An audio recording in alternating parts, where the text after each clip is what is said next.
धमकी दिली होती की तुम्ही कुठली माहिती दिली नाही वगैरे. पण ह्या माध्यमातून असं झालं की आता मी माहिती देतो असं ड्रग्स माफियाला एक उघड झाल्यामुळं आता माझ्या जीवाला धोका झालेला आहे. आणि तसं अधिकारी मला असं धमकावत आहेत की तुझ्यावर कारवाई करतो.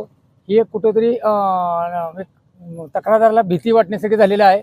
काल पालकमंत्र्यांसमोर सुद्धा त्यांनी धमकी दिलेली गेलेली आहे. मग हे पालकमंत्र्याला सुद्धा घाबरले नाहीत. हा विषय इतका आमच्यासाठी म्हणजे गंभीर विषय बनलेला आहे. प्रशासन जो ड्रग्स जो तुळजापुरात चालू आहे ह्याचे आरोपी सर्व पकडले पाहिजे. हा पूर्ण इथला ड्रग्स माफिया आणि ड्रग्स जो प्रमाण चालू संपला पाहिजे.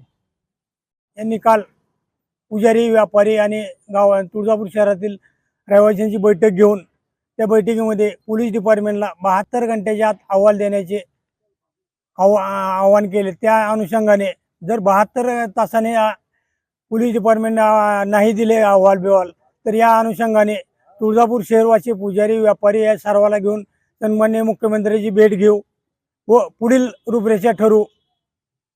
आमचे पुजारी मंडळाचे अध्यक्ष विपिनजी शिंदे यांना काल DYSP साहेबांनी पालकमंत्र्यांसमोर धमकावल्या प्रकरणी त्याचा निषेध म्हणून आज आम्ही उपोषणास बसलो आहे.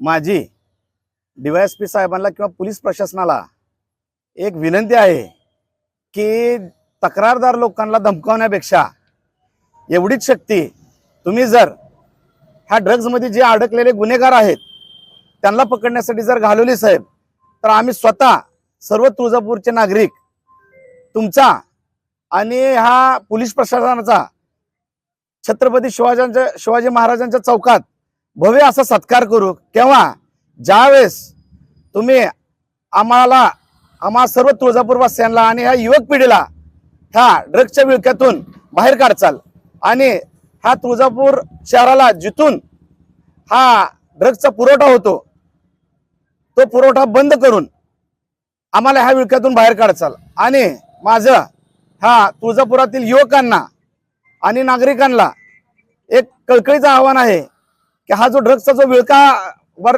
वरचेवर घट्ट होत चाललेला आहे तुळजापूर शहराच्या भोवती त्याला आपण सर्व शहरवासियांनी कुठलंही राजकारण न करता कुठल्याही बाकीचं जातीपातीचं किंवा राजकीय ह्याला बळी न पडता आपण सर्वांनी ह्या गंभीर अशा समस्येला समर्थपणे तोंड देणं गरजेचं आहे. कारण हा आपल्या तुळजापूरच्या युवा पिढीचा भविष्याचा विषय आहे.